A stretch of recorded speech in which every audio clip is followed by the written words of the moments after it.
बहुत समय पहले की बात है। एक घने जंगल में एक नदी बहती थी। नदी के किनारे एक बड़ा और घना जामुन का पेड़ था। उस पेड़ पर एक चतुर बंदर रहता था, जो दिन भर जामुन खाता और आराम से अपनी जिंदगी बिताता था। एक दिन उस पेड़ के पास से एक मगरमच्छ गुजरा। बंदर ने मगर को देखा और दोस्ती का हाथ बढ़ाया। मगरमच्छ भी बंदर के मित्रता प्रस्ताव से खुश हुआ।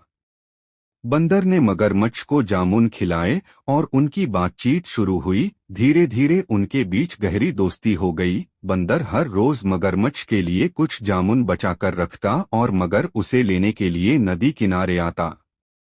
एक दिन मगरमच्छ कुछ जामुन अपनी पत्नी के लिए लेकर आया। पत्नी को जामुन बहुत अच्छी लगी। उसने सोचा, जब जामुन इतनी मीठी है तो उस बंदर का दिल कितना स्वादिष्ट और मीठा होगा, जो उस पेड़ की जामुन रोज खाता है।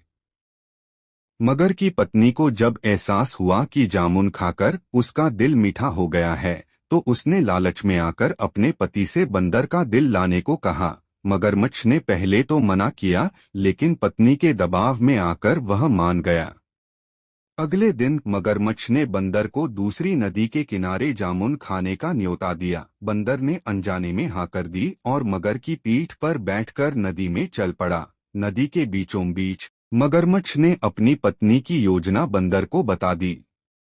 बंदर ने सूझबूझ से काम लेते हुए कहा, मेरे दोस्त, बस इतनी सी बात है, तुमने पहले क्यों नहीं बताया? मैं अपना दिल भी लेकर आता, वह तो मैं पेड़ पर ही रख आया हूँ। और इस तरह मगरमच्छ बंदर की बातों में आ गया। मगरमच्छ बंदर को वापस नदी किनारे लाया, ताकि वह पेड़ पर से अपना दिल ले आए।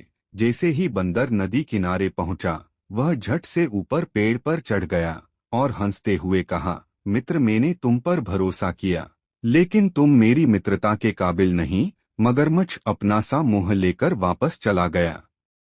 शिक्षा: हमें सोच समझकर भरोसा करना चाहिए।